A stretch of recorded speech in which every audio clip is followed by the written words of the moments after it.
There were no winners in this game at all, especially if you're a Ducks fan. I'll talk about this and more on this edition of Locked On Anaheim Ducks.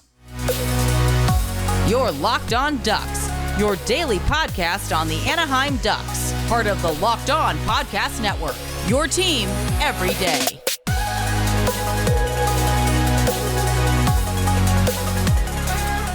Welcome to Locked On Anaheim Ducks, part of the Locked On Podcast Network. I'm your host, Jason J.D. Hernandez. I've been covering hockey for over a decade, and today's episode is brought to you by FanDuel.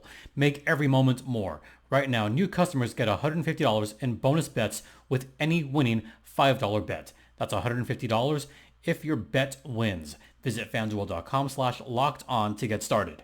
I'm the public address announcer for the Coachella Valley Firebirds. I've also covered the Eagles with Defend the Nest. Yeah, I'm just going to cut to the chase. There were no winners in this game at all. At all. What started off as a promising game for the Anaheim Ducks turned into something that just made me upset for the rest of the night. And while I planned on doing a postcast anyway, followed by Goals Thursday, I'm just so upset at how this game turned out. I'm upset at other stuff that happened in the third period, which I will get to in the third segment. I think some of you know exactly what I'm talking about. The announcers for the Ducks drive me up a wall. But I'm going to save that for the third segment. So if you want to jump ahead on YouTube or jump ahead on the audio, I'll do this in about 16, 17 minutes. I promise. But I'm going to begin with what I think just drove me insane. And that's the Ducks kind of going up to their old tricks and letting teams into games late. This is something that the Ducks were accustomed to under the Dallas Eakins era for the last 5 years, where they would really slow down in the third period, where they would play just awful hockey. Stop me if you've heard this before. The Ducks had a lot of dump and chase, dump and change, dump and chase, dump and change. This happened a lot in the third period. It drove me absolutely BS crazy. And they did this with regularity, especially in the third period, where the Ducks had two-man advantage on a power play and an empty net, and they could not do crap. They couldn't do crap. They just basically were chucking the puck into the zone, chasing after it, and losing those battles. Or even worse, just when you think that they're going to drive play, just when you think that the pucks are going to gain possession and control possession, they decide at the last second, oh, you know what? No, we're just going to dump it in and change the line. No, you cannot do this for an entire period. That's not how you win hockey games. That is not keeping your foot on the pedal, Ducks. That is how you blow games, especially when you have all the momentum going into the third period against a team that is the worst in hockey in third periods. Can I share this with you, Ducks fans? Before last night's game, the Columbus Blue Jackets had the worst goal differential in the entire NHL. Before that game, the Columbus Blue Jackets were a minus 37. Minus 37 in the third period. The Ducks weren't much better. They were a minus 17. But at least minus 17 isn't as bad as minus 37. And yet Columbus scored 3 times in the third period. By the way, best goal differentials in the third period belong to the Winnipeg Jets, a plus 22, the Florida Panthers, a plus 25, and the Edmonton Oilers, a plus 23. Those are all good teams. The bad teams tend to just let leads slip away late, or they get lazy. Now, to be fair, the Ducks' worst period has been the second period. Before last night's game, they were a minus 23 in that category. I think the middle frame, or minus 24 rather, the middle frame was always a detriment to the Anaheim Ducks. This game, it was the opposite. The Ducks came back down 4. That's the lone bright spot. But for the Ducks to just take their foot off the gas was completely unacceptable. You know what else was completely unacceptable? Was the play of Cam Fowler. This was one of Cam Fowler's worst games as an Anaheim Duck. I will share this with you. According to the hockey stat cards, they have a stat called game score leaders, where you have the best single game performances and the worst single game performances. Cam Fowler has 3 of the 10 worst single game performances according to hockeystatcards.com. Connor Clifton has the worst single game performance at a minus 8.07. But right there, 2, 3, and 4. Cam Fowler has 3 of the 4 worst single game performances in the National Hockey League this season. I'm going to take you back. November 26th, an awful game against the Edmonton Oilers. That's a minus 7.28. How about that New Year's Eve, whatever the hell that was? New Year's Eve. Ducks just got slaughtered. And Cam Fowler had a minus 7.8. This game was among his worst. Minus 7.23. He was a sieve on defense. The one that drove me completely nuts was the one that wound up being the game-winning goal. Cam Fowler just did an ole defense on Columbus's 5th goal. He looked lost out there. He was beat bad. I mean, really bad in that 5th goal. It was downright embarrassing. I mean, yes, Johnny Gaudreau did have his way along the neutral zone. And yes, he beat Cam Fowler once along the blue line. And just when he passed it off, Cam Fowler had an opportunity to recover and just did not. That one drove me nuts. Oh, but it was worse a minute later because Cam Fowler got beat again, Sean Corrali. That was bad as well. But even the first period, I mean, Johnny Gaudreau and Zach Werenski were having their way with Cam Fowler. And those bad bounces do not happen if Cam Fowler is a little bit more responsible on defense and actually gets a stick on a puck or, bodies up a little bit. That big deficit doesn't happen if Cam Fowler does better on the defensive end. It was bad, folks. It was just horrific. And that's what's upsetting, to be honest. Cam Fowler at one point was a very good player for the Anaheim Ducks. At one point, one of the most important players in Anaheim. And he has completely taken a downturn for Anaheim this season. Looking at his personal stat card, I mentioned the negative 7.3. He has had some wildly bad games this season. Wildly bad. His defensive rating is at about a 1%. His net rating is a negative 11.3, amongst the worst in the National Hockey League. His average game score, negative 0.47. That's bad as well. I don't know what the Ducks can do at this point. Cam Fowler is hurting the Ducks. I don't know if he's lost a couple of steps. I don't know if he's 100% healthy.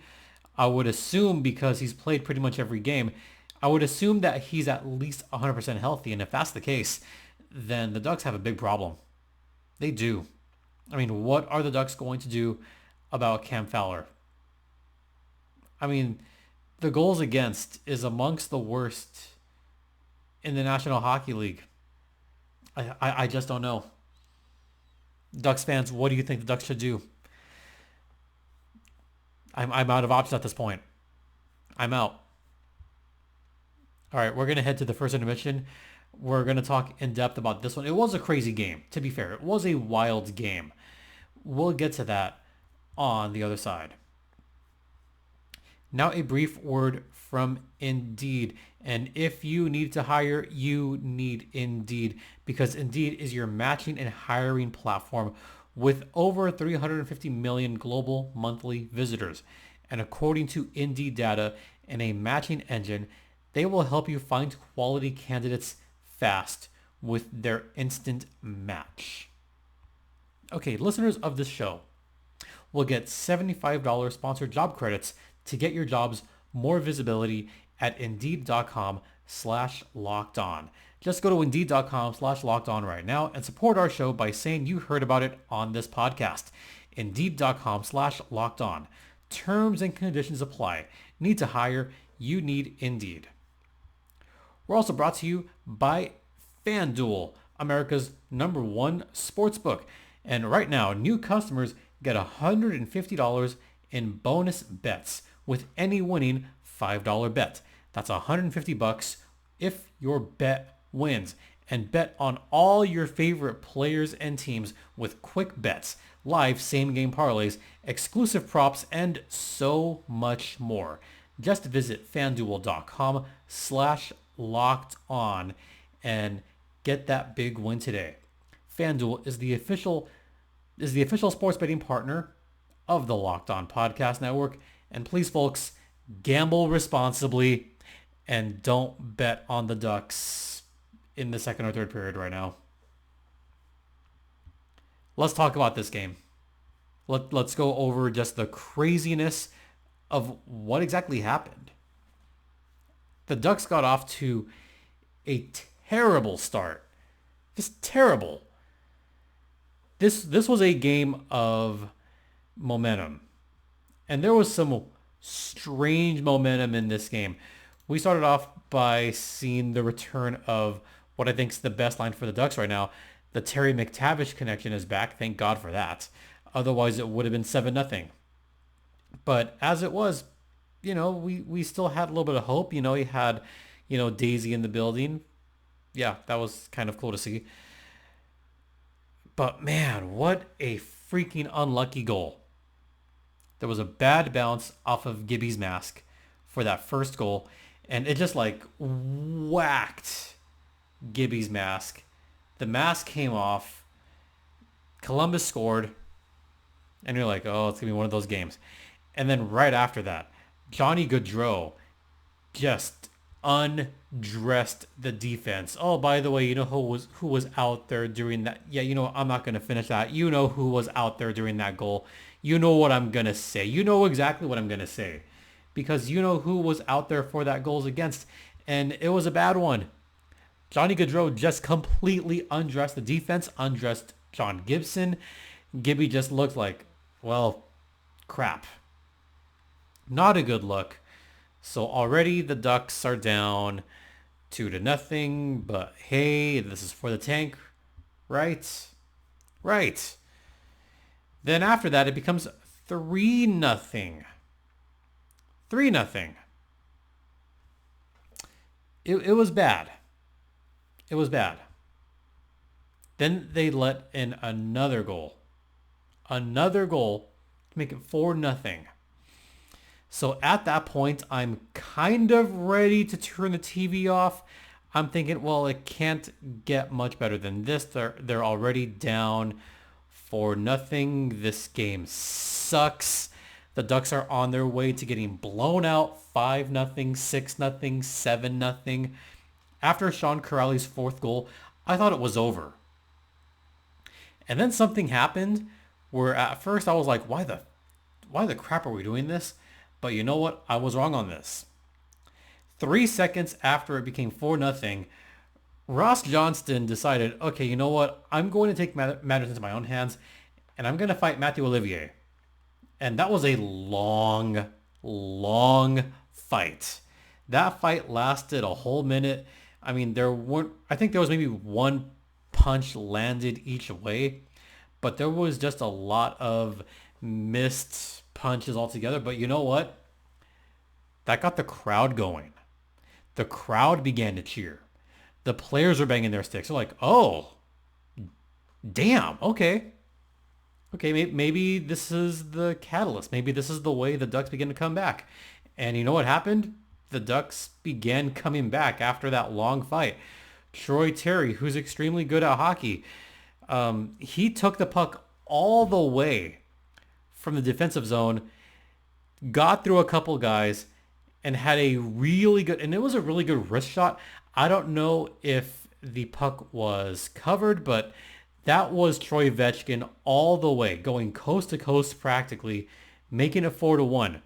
That goal, I think, energized the crowd. That was an amazing goal. How about putting the team on your freaking back to try to do something, anything?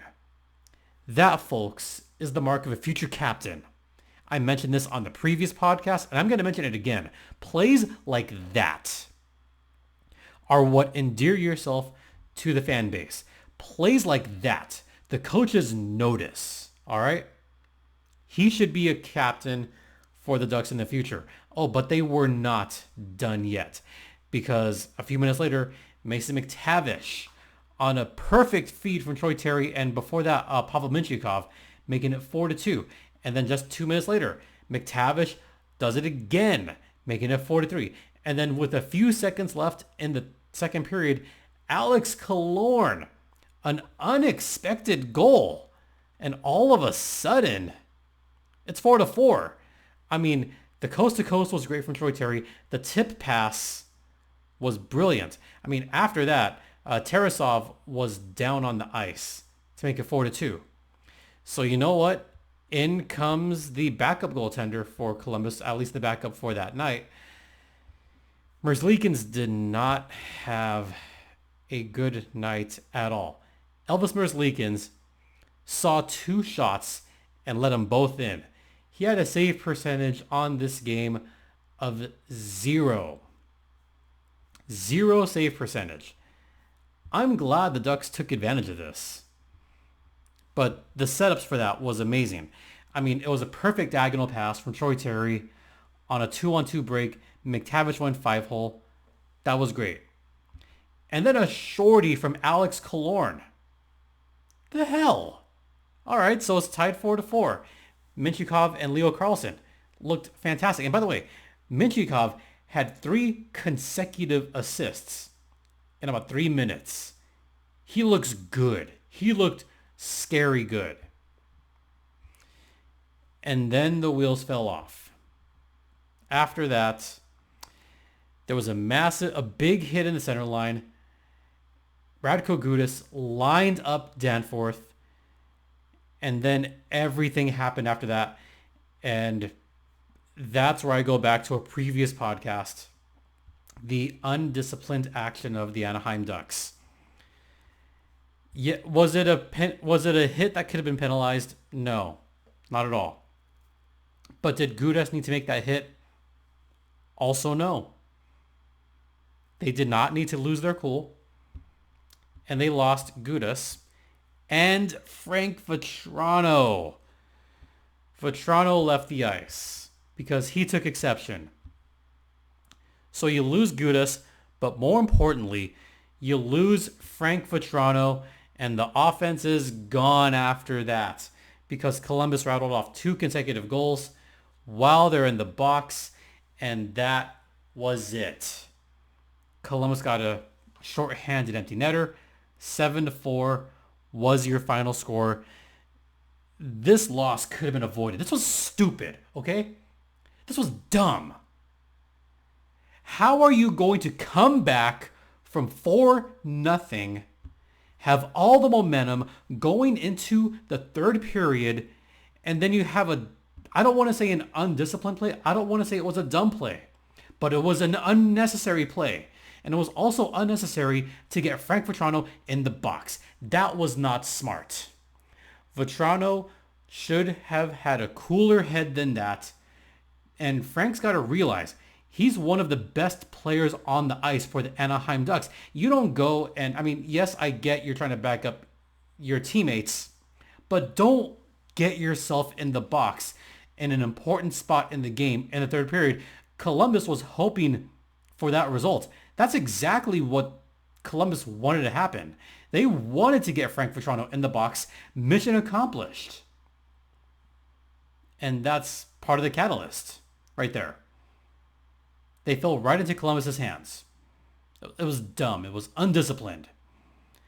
Then you let alone the fact that Cam Fowler just let in all those goals. That was bad. John Gibson did not have a good game. A couple of those goals he wants back. Yes, he was frustrated, but don't let your body language, just be down and out like that, especially after that third goal going into the first intermission. You just cannot do that. Yes, the shoulders slumped slightly for John Gibson during this game. He's got to be better than that. He's got to be.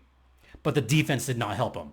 I do not blame John Gibson for being a little bit upset because the defense let him down again. He's going to want to get the taser again. And that's not even the worst thing that happened regarding this Ducks game. It's not. Because we've got to talk about the TV stuff. We've got to talk about Hazy. Stay locked in. Now a brief word from eBay Motors. Passion, drive, and patience, severely underlined patience. What brings home the winning trophy is also what keeps your ride or die alive. eBay Motors has everything you need to maintain your vehicle and level it up to peak performance. From superchargers, roof racks, exhaust kits, LED headlights, and more. Whether you're into speed, power, or style, eBay Motors has you covered. With over 122 million parts for your number one ride or die, you'll always find exactly what you're looking for. And with eBay Guaranteed Fit, your part is guaranteed to fit your ride every time or your money back. Because with eBay Motors, you're burning rubber, not cash. Keep your ride or die alive at ebaymotors.com. Eligible items only. Exclusions apply. eBay Guaranteed Fit only available to U.S. customers.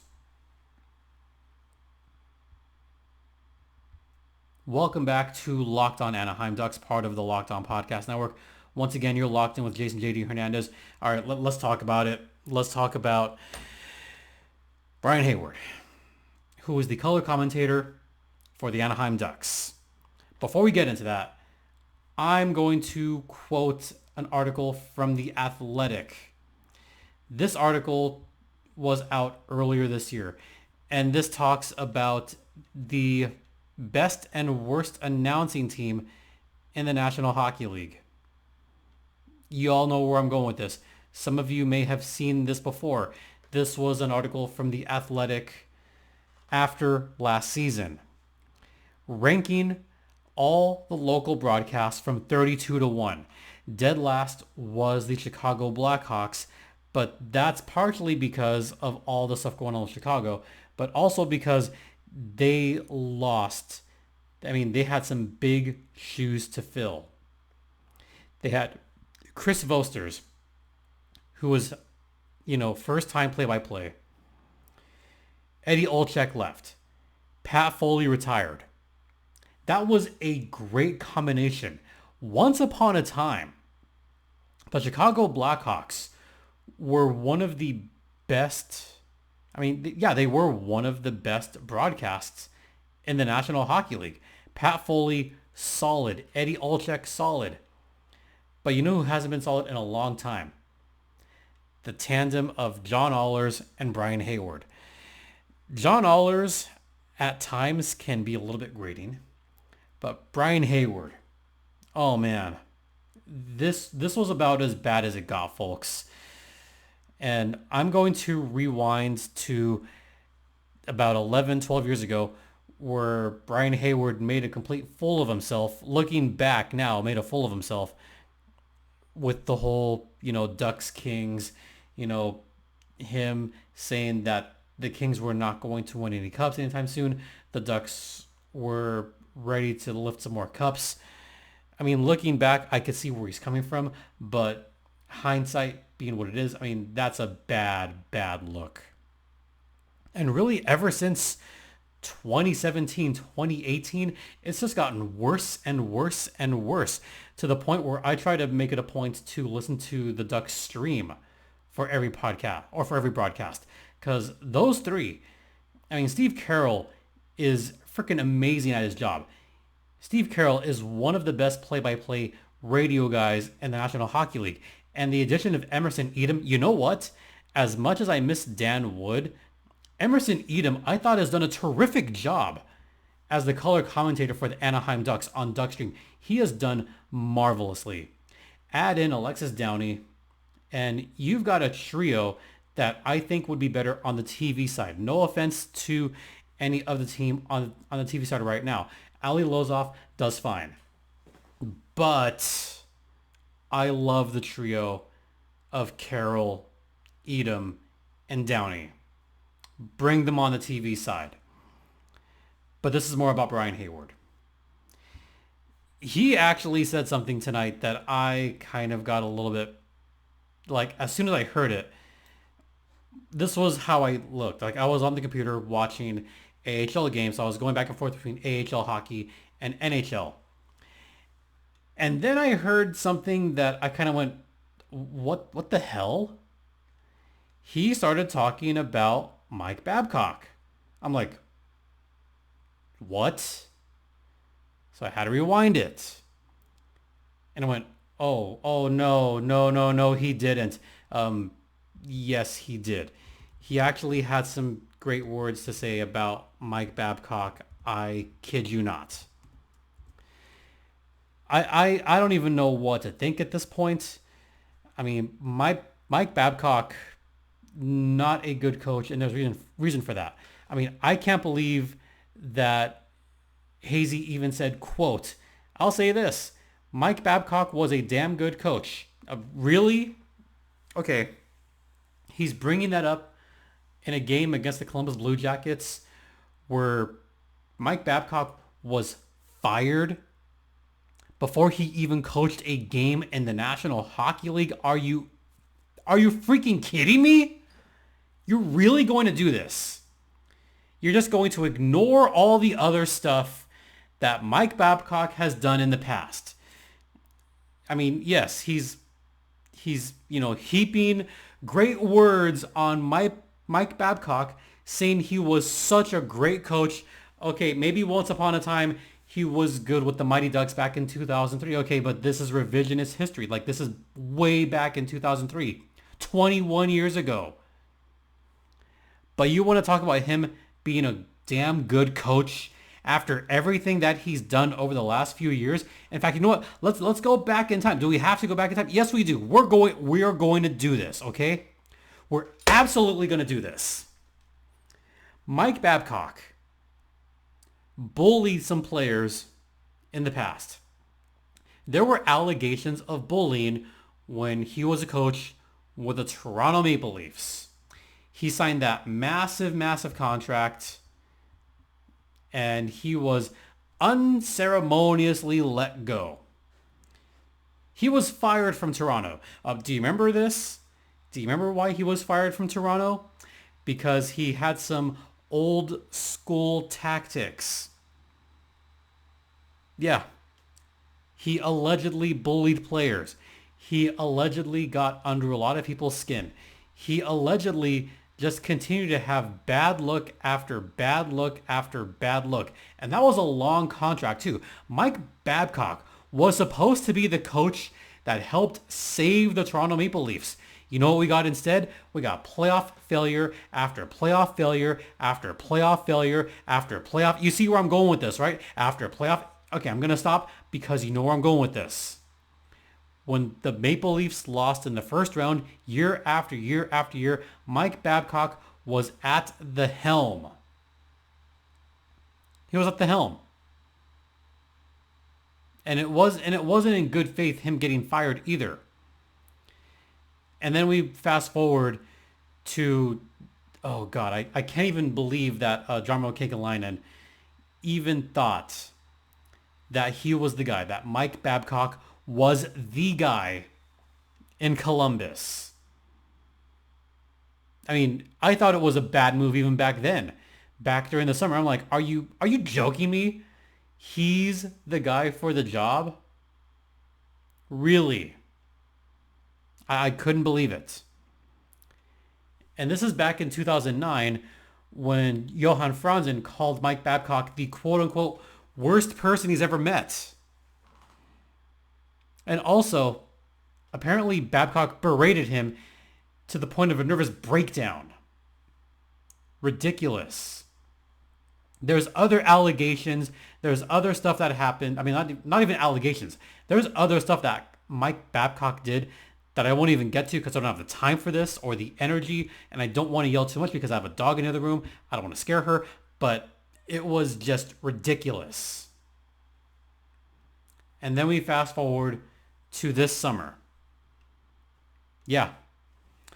Mike Babcock actually said in his press conference, quote, "Change in all of us takes time. I think what this has done is give me a chance to get outside my body and have a look and see what I'm doing and understand you needed to change. You needed to grow." End quote. I call bull on that. I'm sorry, but I call bull. Because what Mike Babcock did after that showed me that he didn't really change. He didn't really grow, as he alluded to in his press conference.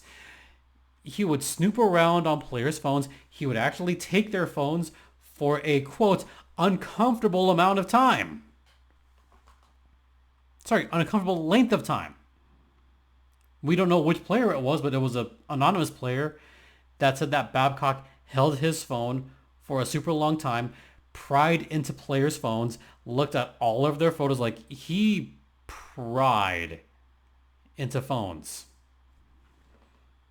And that began, you want to know how that began? That began on the Spittin' Chicklets podcast. Paul Bissonnette was the one that said, yes, that Paul Bissonnette said on his podcast that Mike Babcock would go through the photo rolls of all the players' cell phones. And that's where it began. When Spittin' Chicklets is the one that calls out the coach, when Spittin' Chicklets is the one that says how crappy of a coach he is, you know it's bad. And they investigated this further. And they found out that, Mike abused his power. He violated the privacy. And then soon after that, he got fired. Not even coaching a preseason game. Not even when the season began.